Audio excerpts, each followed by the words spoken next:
Okay, we're here with Ramesh Cidambi from Dubai Duty Free, who is the Chief Operating Officer. Thank you for joining us here today. Thank you. And thank you for taking your time out of your busy schedule. The first question I wanted to ask you was that we understand that Dubai Duty Free is targeting $2 billion in 2016. And first of all, I'd like you to confirm that. And I was wondering if you're on track for that at the moment. We were targeting $2 billion in 2016, and given the conditions, trading conditions during the year, and even if we do have a strong finish to the year, starting from October to December, it's unlikely that we'll hit the $2 billion mark.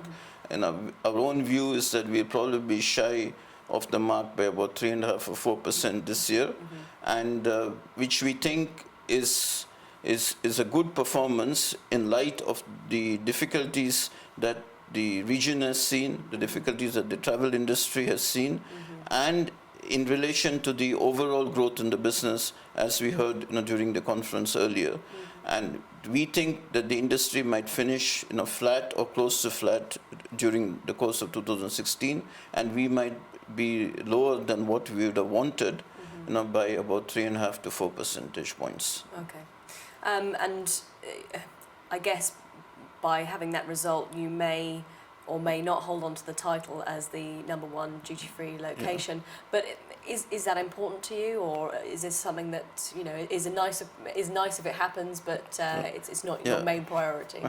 Being the #1 airport retailer is what we would see as an outcome. What we need to do as a business is to increase the spend per passenger, is to increase the business overall, increase the revenue, and be the best that we can in terms of what we do.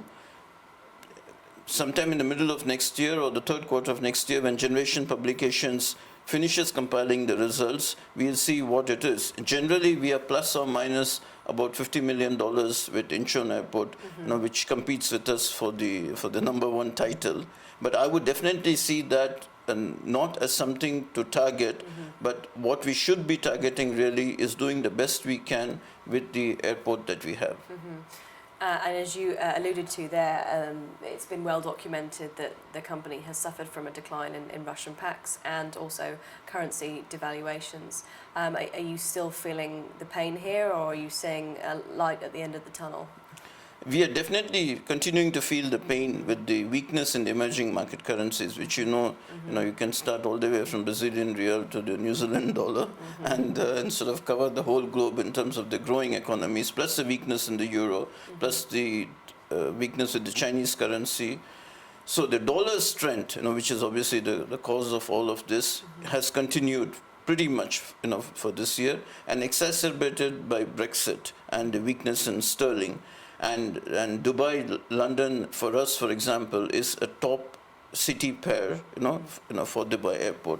So we are very conscious of what is happening with sterling and with the weakness of the sterling. So from our point of view, during the course of the year, we didn't really see any improvement, either in relation to currency or in relation to the oil prices, which would have helped the Russian ruble, even though there was some marginal improvement in the ruble, or in relation to sterling, which is not obviously an emerging market currency, but had weakness due to Brexit. So we didn't see any of that. The only thing that I'm happy to say is that September for us was a good month, and we pretty much met whatever we had forecasted for September.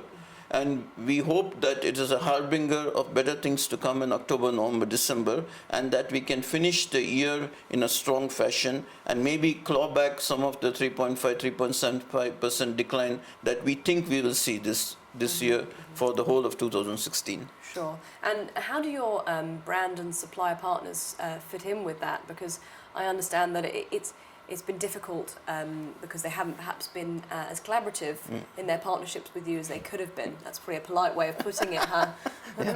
I'll be careful, Charlotte, about what I say, because I'm sitting in Cannes and all the people that I've been speaking to are all around me. In fairness, I would say that the brands, and especially the large brands in categories like perfumes, cosmetics, spirits and so on, they were less understanding of our position last year, and they did not entirely appreciate what the weakness in currencies and what we politely call regional pricing strategy, which is a euphemism for higher prices in the Middle East, what that did to the price competitiveness of the retailers in the region, and how it eroded the perception of value for important retailers like Dubai Duty Free, who deal with tens of millions of passengers. This year, for example, 85 million passengers, next year 91 million passengers. So the erosion in terms of the perception of value wasn't fully appreciated by the big brands last year.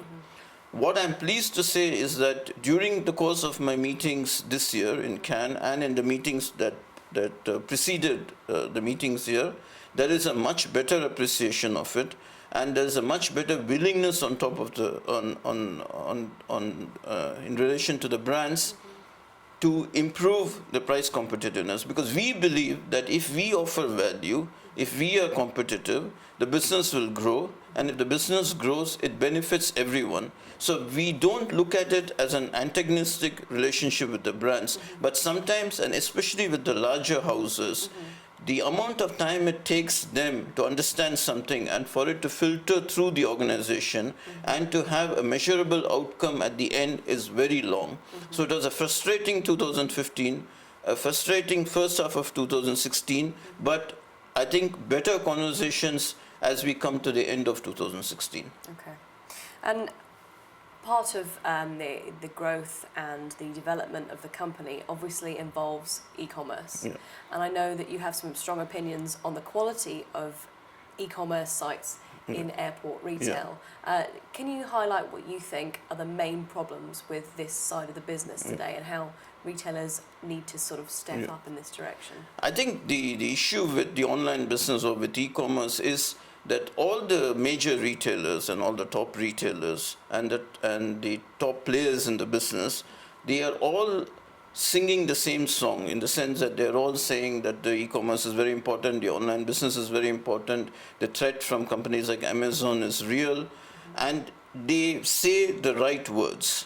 The difficulty has been that that has not been translated into a strong offer in the online phase, and if not being a true omni-channel company, I don't like the word omni-channel, but in terms of providing the better experience or the best possible experience, whether a customer approaches a retailer online or he approaches the retail in the physical store, that hasn't happened by and large for the retailers, and the exceptions are probably people like Lot in South Korea, for example, who have a really strong offer online and who have 60,000 products and really representative of the physical retail. So the difficulty has been that the range and assortment of the retailers has been small in the online space, and they probably feel that the business is not generating the revenue that it should in comparison to physical retail. But I would ask the question, how can that business generate comparable revenue if the assortment is so small? Now, if someone has 100,000 products on the shop floor and have 4,000 products online, then clearly there's a disconnect in terms of the range and assortment. So what the retailers have not done is push the brands harder and the suppliers harder in terms of living up to what they are talking in terms of the physical space and helping the retailers improve their digital presence, improve the range and content in terms of products, and improve the engagement with the customer. Because for many years we have gotten away with the customer being anonymous and very little engagement with him as a travel retailer. But that clearly has to change in today's world. I mean, no one is disputing that. But it is not just a matter of social media. It's not just a matter of engagement at a superficial level. The engagement has to be matched by an experience on the site which is comparable to the physical shops that we have, which are fantastic. And you can match that experience on site only if you have the range and assortment that you need, which is comparable. So I think the weakness has been really in that respect. And once you do that, then to do the other bits, which is better engagement with the customer, personalization of the offer, more targeted messaging to the customer, all that can fall in place. But it is useless to talk about that side without dealing with the fundamental aspect on this side. Some wise words there, I would say. Moving on to the ground shops again, the arrivals business. I know there's been some development in recent years of this side of business. Can you tell us how important this is to the company? Yeah, the arrivals business is about 10% of a business in aggregate, and very important with certain categories like liquor, for example, or spirits. In general, our arrivals business has improved over the last 4 to 5 years. It was a goal for us to get to the 10% mark, which we have done, and we are pleased about that. We have a strong arrivals offer in Terminal 1, a strong arrivals offer in Terminal 2, and a strong arrivals offer in Terminal 3. In Terminal 3, which is the Emirates terminal, and where we have a massive baggage hall, and we have 2 arrival shops, that total about 1,800 square meters of space, we felt that the positioning of the shops could be better. In terms of, because of the size of the hall itself, it is easy to miss the arrivals offer, even though it's a fantastic retail offer. So what we have been working with the airport closely is on a project to move the arrivals shop so that it is very much as you exit the baggage hall and before you get to customs, and have it in a location where it improves the chances of a higher penetration and to get to more than 10%. So we are very excited about that project, and we are hoping that we will be able to realize that project in the early part of next year. It's a bit complicated because it disturbs several existing shareholders, stakeholders who are in that particular place in Terminal 3 arrivals, and it also needs some negotiations in terms of things like emergency access and so on. But we are hopeful that we will be able to achieve what we want, relocate the shop, and increase the penetration of the arrivals business for Emirates passengers who use Terminal 3 and arrive at Dubai Airport. Speaking of a competitor of yours, I know that Dubai Duty Free has been monitoring closely the growing sophistication of airport retail in Indian airports. I know that you were in Mumbai recently. I guess I would like to ask how impressed you have been with the evolution of this business, and again, how closely you are looking at this. I think the retail offer at India's airports, whether it is Delhi Airport, whether it is Bombay Airport, whether it's Hyderabad Airport, whether it's Bangalore Airport, I think all of them have really improved the retail offer, and not just improved the retail offer, but improved the airports themselves, and provided a better experience for customers in retail, in food and beverage, and across the passenger journey in those airports. So on one hand, we are very happy that they have done it, and they basically have lifted the sort of the standard in terms of the travel retail business within India. And on the other hand, they have made life a bit more difficult for us in being much more competitive, because again, city pairs like Dubai, Bombay, for example, is a top 5 city pair for us, and the increased competitiveness of them pushes us to do better in terms of marketing, in terms of communication to customers, in terms of our retail offer, in terms of our price competitiveness. So we welcome any improvement in the industry, and I think any improvement in the experience to passengers in any side of a city pair is to be welcomed. And it then pushes everybody to do a bit better so that they can get more of the market share when compared to somebody in Bombay or in Delhi. Of course. Well, that is all the questions I have for you today, and thank you again for your time, and good luck with everything going forward. Thank you very much, Charlotte. Thank you.